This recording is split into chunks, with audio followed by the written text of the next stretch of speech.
আপনি যদি মনে করে থাকেন এই মহিলা তার বাসার দেয়ালের প্লাস্টার ঠিক করছে, তবে আপনার ধারণা সম্পূর্ণ ভুল। ইনি প্রফেসর প্রত্যুষ ভাতসালা। বর্তমানে তিনি দিল্লি বিশ্ববিদ্যালয়ের লক্ষ্মীবাই কলেজের প্রিন্সিপাল। আসলে তিনি এখানে একটি অত্যন্ত গুরুত্বপূর্ণ গবেষণায় ব্যস্ত, কিন্তু এই গবেষণার ফল বের হওয়ার আগেই শুরু হয় তুমুল বিতর্ক।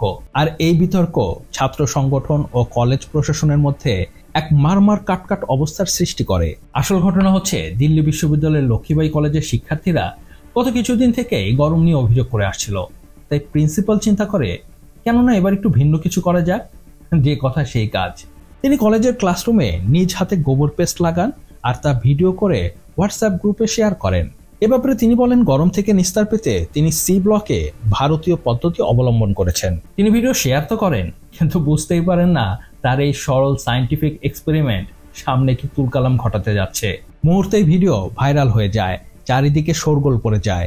এ পর্যায়ে নাট্যমঞ্চে হাজির ছাত্র সংঘের প্রেসিডেন্ট রৌনক খাত্রি। তিনি প্রশ্ন তোলেন, গোবরের এই সায়েন্টিফিক এক্সপেরিমেন্ট শুধু ছাত্রদের উপরে কেন ব্যবহার করা হবে? এত বড় একটি টেকনোলজি, সেটি তো অবশ্যই প্রিন্সিপালের অফিসেও ব্যবহার করা উচিত। আরে তখনই তো বিজ্ঞান সম্পূর্ণরূপে সফল হবে। তাই তিনি ভিডিও প্রকাশ করে বলেন, আপনি আমাদের জন্য অনেক কষ্ট করেছেন, এবার আমাদের পালা আপনাকে তার প্রতিদান দেওয়ার। मैडम मैं कल आ रहा हूँ आपके कॉलेज गोबर लेकर, ताकि आप भी अपने ऑफिस में गोबर लगवाएं। हम भी आपके साथ गोबर लेपेंगे, क्योंकि ठंडक तो सबको मिलनी चाहिए ना मैडम जी। যে কথা সেই কাজ। রৌনক তার দলবল ও গোবর নিয়ে হাজির প্রিন্সিপালের অফিসে। প্রিন্সিপালকে তারা খুঁজে পায়নি, কিন্তু তারপরও তার অফিস রুমে খুব ভালোভাবে গোবর টেকনোলজি ইনস্টল করে দেওয়া হয়।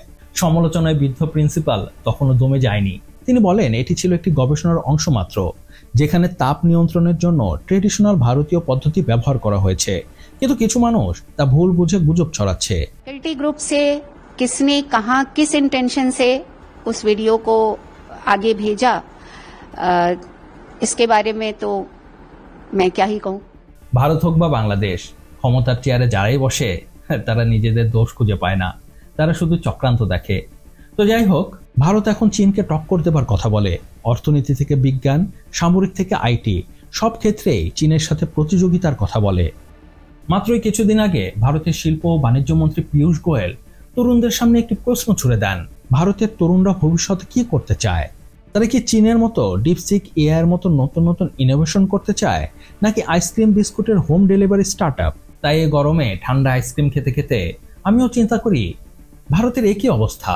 এটি কি সেই ভারত যার বিজ্ঞান চর্চা হতো সারা বিশ্বে? আমাদের ইউনুস সারাদিন 3030 করে, সেই 300 আবিষ্কার হয় ভারতে, যার ফলে গণিত শাস্ত্র পুরোপুরি পাল্টে যায়। এটি কি সেই ভারত যে আজ থেকে 50 বছর আগে যখন কিছুই ছিল না, তখন গরুর গাড়ি ও সাইকেলের রকেট লঞ্চ করে সারা বিশ্বে হুলস্থুল ফেলে দেয়? সারা বিশ্ব যেখানে সায়েন্স ও টেকনোলজিতে সামনের দিকে হাঁটছে, তখন ভারত কেন পেছনে যাচ্ছে? তারা কেন গোবর সায়েন্স নিয়ে পড়ে আছে? এমন গোবর বিজ্ঞানের ঘটনা ভারতে আজকাল হরহামেশাই ঘটছে। গত 10 বছরে মোদী সরকার এর পেছনে কোটি কোটি টাকা ব্যয় করেছে, কিন্তু কেন, আর তার ফলাফল কি, তাই আজ জানার চেষ্টা করব আজকের এই ভিডিওটিতে।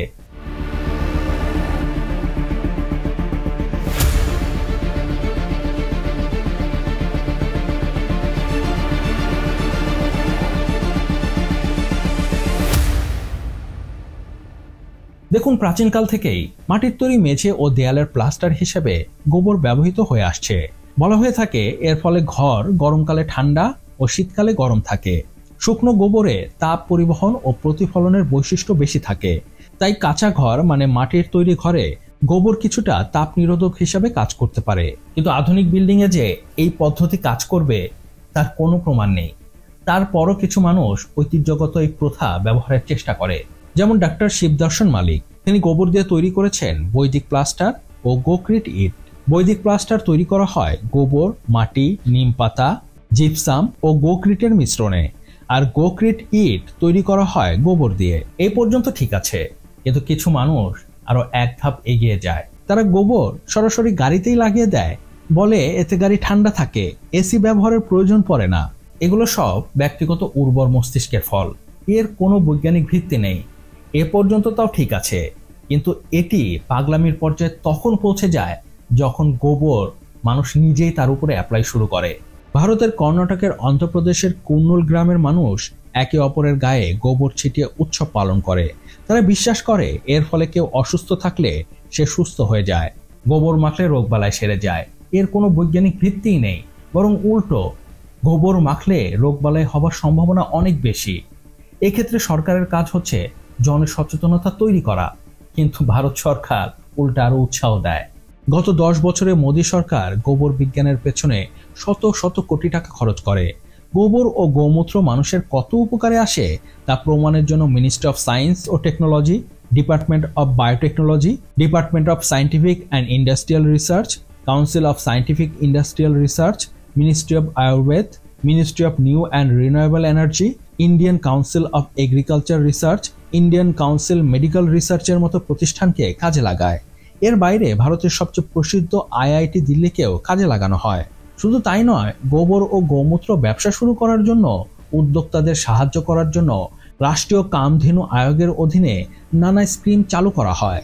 এখন প্রশ্ন হচ্ছে, এত টাকা ও সময় ব্যয় করার পর ফলাফল কি? ফলাফল শূন্য।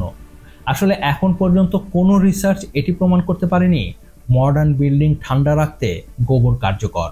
বরং রিসার্চ এটি দেখায় ছোট মাটির ঘরবাড়িতে গোবর কিছুটা কার্যকর হতেও পারে, কিন্তু আধুনিক বাসাবাড়িতে তা পুরোপুরি অকার্যকর, আর মেটাল বা স্টিলে অসম্ভব। 2016 সাল থেকে ভারতের মিনিস্ট্রি অফ আয়ুষ এটি নিয়ে গবেষণা করছে যে গোমূত্রে কি কি ক্যান্সার নিরাময়কারী গুণ রয়েছে। 2018 সালে জুনাগড় কৃষি বিশ্ববিদ্যালয় দাবি করে গোমূত্র ব্যবহার করে তারা ক্যান্সারের সেল মেরে ফেলতে সক্ষম হয়েছে। কিন্তু যখন তাদের কাছে এই গবেষণার প্রমাণ চাওয়া হয়, তখন সব চুপ, মুখ দিয়ে কোনো কথা বের হয় না। 6 বছর হয়ে গেল, আজ পর্যন্ত কেউ কোনো প্রমাণপত্র হাজির করতে পারেনি।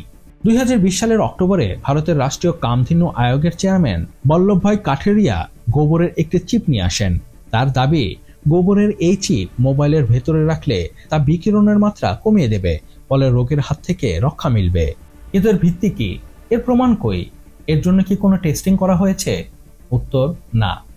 যদি তাই হতো তাহলে ভারতের এই গোবর চিপ ছাড়া আজ আইফোন বা স্যামসাং তৈরিই হতো না। 2019 সালে কেন্দ্রীয় স্বাস্থ্য ও পরিবার কল্যাণ মন্ত্রী অশ্বিনী কুমার চৌবে দাবি করেন গোমূত্র থেকে সরকারিভাবে ক্যান্সারের ওষুধ তৈরি করছে ভারত।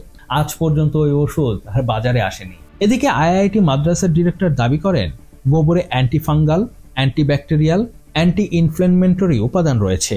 শুধু তাই নয়, এই তথ্য পিয়ার রিভিউড গবেষণা হিসেবে আমেরিকার স্বনামধন্য বৈজ্ঞানিক জার্নালে প্রকাশিত হয়েছে। তার এই দাবি নিয়ে ভারতের স্বনামধন্য পত্রিকা দ্য হিন্দু একটি অনুসন্ধান চালায়। অনুসন্ধানে উঠে আসে তার এই দাবি সম্পূর্ণ ভুয়া। আসলে বৈজ্ঞানিক ক্ষেত্রে অধ্যাপক কামকোটি বোভাইন ইউরিনের উপরে একটি নেচার সায়েন্টিফিক রিপোর্ট প্রকাশ করেন। এই গবেষণাটি অনেক স্তন্যপ্রায়ী প্রাণীর উপরেও করা হয়েছে। উদাহরণ হিসেবে বলা যায়, এই গবেষণা গাধার উপরেও করা হয়েছে এবং দেখা গেছে গাধার মূত্রেও একই পেপটাইড পাওয়া যায় যা গোমূত্রেও পাওয়া যায়। কিন্তু তার মানে এটি না যে তা মানুষের রোগ নিরাময়ে উপযোগী। ভারতের একটি গবেষণায় পাওয়া গেছে গোমূত্রে 14 রকমের ক্ষতিকর ব্যাকটেরিয়া থাকে যা স্বাস্থ্যের পক্ষে অত্যন্ত ক্ষতিকর। সহজ ভাষায়, গোবর বা গোমূত্র মানুষের রোগ সারাতে পারে বা গোবর মডার্ন বিল্ডিং ঠান্ডা রাখতে পারে। এত রিসার্চ করেও ভারত সরকার তার কোনো প্রমাণ খুঁজে বের করতে পারেনি। তারপরও ভারতে আপনি গোবরের শ্যাম্পু, তেল, এমনকি ক্যান্সার নিরাময়ের ঔষধ পর্যন্ত পেয়ে যাবেন। এমনকি পাবেন গোমূত্রের কোলা বা বিশুদ্ধ গোমূত্র। এদের সবার দাবি এক, এ সকল পণ্য রোগ নিরাময়ে সক্ষম। তাদের এই দাবির ভিত্তি কি কেউ জানে না, বরং বিভিন্ন সময় দেখা গেছে তাদের এই দাবি মিথ্যা বা ভুয়া। কিন্তু মজার বিষয় কি জানেন? সাধারণ মানুষ এসব দাবি বিশ্বাস করে ও তাদের পণ্য কিনে ব্যবহারও করে। আরও মজার বিষয় হচ্ছে 2016 সালে ভারতের কয়েকজন বিজ্ঞানী দাবি করেন গরুর মূত্রে সোনার অস্তিত্ব খুঁজে পেয়েছেন তারা। এমন হলে ভারত বর্তমান বিশ্বের সবচেয়ে ধনী দেশে পরিণত হতো। ওই সে সোনা? কেউ জানে না। আশ্চর্যের বিষয় হচ্ছে সরকার সব জানে। সরকার জানে এর কোনো সায়েন্টিফিক প্রমাণ নেই, তারপরও সরকার চোখ বুজে আছে। শুধু চোখ বুঝেই নেই, তারা সমান তালে মিথ্যা প্রোপাগান্ডা ছড়াচ্ছে। তাই আপনি খেয়াল করলে দেখতে পাবেন বিজেপির প্রথম সারির নেতারা বিভিন্ন সময়ে গোমূত্র ও গোবর নিয়ে গলাবাজি করছে। মধ্যপ্রদেশের প্রজ্ঞা ঠাকুর দাবি করেন গোবর ও গোমূত্র ক্যান্সার থেকে করোনা সবই নিরাময় করতে পারে। পরে দেখা যায় প্রজ্ঞা ঠাকুর নিজেই করোনায় আক্রান্ত। গোমূত্র তার করোনা ঠেকাতে পারেনি, সে আধুনিক চিকিৎসা নেয়। করোনার সময় বিভিন্ন জায়গায় গোমূত্র পানের পার্টির আয়োজন করা হয়। তাদের দাবি এতে করোনা হবে না। শুধু তাই না, আরো প্রচার করা হয় গোবর গায়ে মাখলে করোনা হওয়া তো দূরে থাক, করোনা আপনার আশেপাশেও আসবে না। তাই করোনা থেকে বাঁচতে শুরু হয় গোবর থেরাপি। আবার কেউ কেউ সরল মনে নিজের বাসায় গোবর থেরাপি নেওয়া শুরু করে। কিন্তু গোবর ও গোমূত্রে কতজন করোনা মুক্ত হয়েছে তার কোনো হিসাব নেই। যদি তাই হতো তাহলে ভ্যাকসিন আবিষ্কারের প্রয়োজন পড়তো না, ভারতকে বিশ্ব মাথায় তুলে নাচত। যদি তাই হতো তাহলে করোনা আক্রান্ত হয়ে ভারতে 20 লক্ষ মানুষের মৃত্যু হতো না। কিন্তু তারপরও দমে যায়নি বিজেপি। মাত্র গত বছর ইউপি মন্ত্রী সঞ্জয় সিং গাওয়ার দাবি করেন শুধুমাত্র গোশালায় কাজ করলে ক্যান্সার নিরাময় হয়ে যায়, আর গরুর গায়ে হাত বোলালে ব্লাড প্রেশার নিয়ন্ত্রণে থাকে। গত বছর ভারতে আরো একটি ফেক নিউজ দারুণভাবে ভাইরাল হয়, আর তা হচ্ছে ভারতের food and safety standard authority গৌমূত্র মানুষের সেবনের জন্য নিরাপদ বলে ঘোষণা করেছে। পরে দেখা যায় এটি একটি ফেক নিউজ। 2017 সালে কেরালার উদিত চৈতন্য দাবি করেন গরুর শিং ক্ষতিকর রেডিও অ্যাক্টিভ শুষে নেয় আর গোবরে থাকে প্লুটোনিয়াম। মানে ভবিষ্যতে কেউ যদি ভারতে পারমাণবিক বোমা ফেলে ভারতের কিছুই হবে না, গরুর শিং আছে না, সব শুষে নেবে। আরে এসব বাদ দিন। বিজেপির নেতা সামিত পাত্রা তো দাবি করে বসেন গরুর গোবরের মূল্য কোহিনূর হীরার চেয়েও দামি। एक गाय का गोबर जो होता है वो कोहिनूर हीरे से भी ज्यादा महंगा होता है। মনে হয় ইংরেজরা এই জিনিস জানতে পারেনি। যদি জানতো তাহলে তারা কোহিনূর হীরার পরিবর্তে গোবর নিয়ে যেত। আর আমরাও রয়্যাল তাজ মুকুটে কোহিনূর হীরার পরিবর্তে গোবর দেখতে পেতাম। আফসোস, কম যায় না ভারতের গদি মিডিয়াও। তারাও নতুন নতুন সায়েন্স নিয়ে আসে, বলে গরু নাকি অক্সিজেন গ্রহণ করে আর অক্সিজেনই ছাড়ে। গোবরের কত উপকারিতা তা প্রাইম টাইমে প্রচার করে।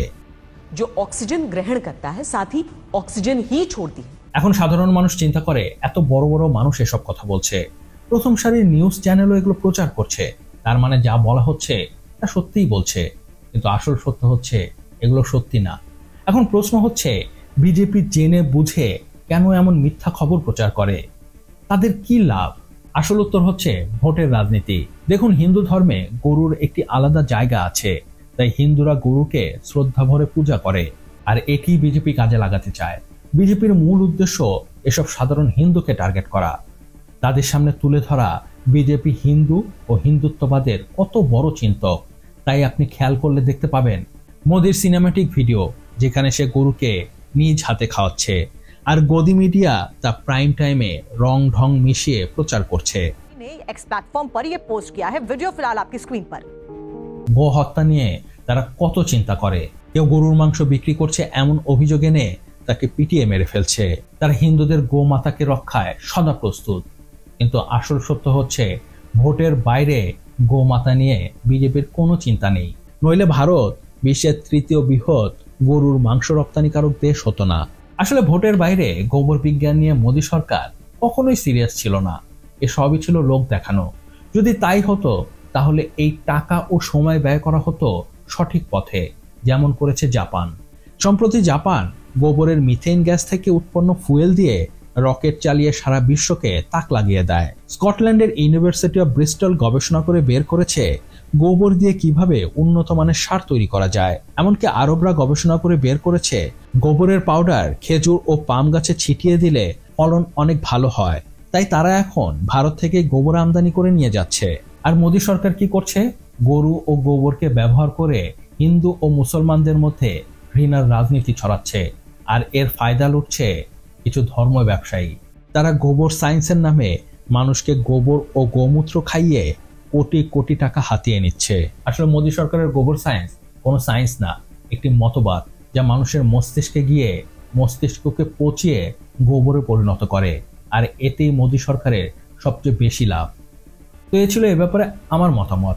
তো এ ব্যাপারে আপনার মতামত কি তা আমাকে নিচে কমেন্টস করে জানাতে পারেন। আর হ্যাঁ, ভিডিওটি কেমন লাগলো তা অবশ্যই জানাবেন, আর অবশ্যই সাবস্ক্রাইব করতে ভুলবেন না।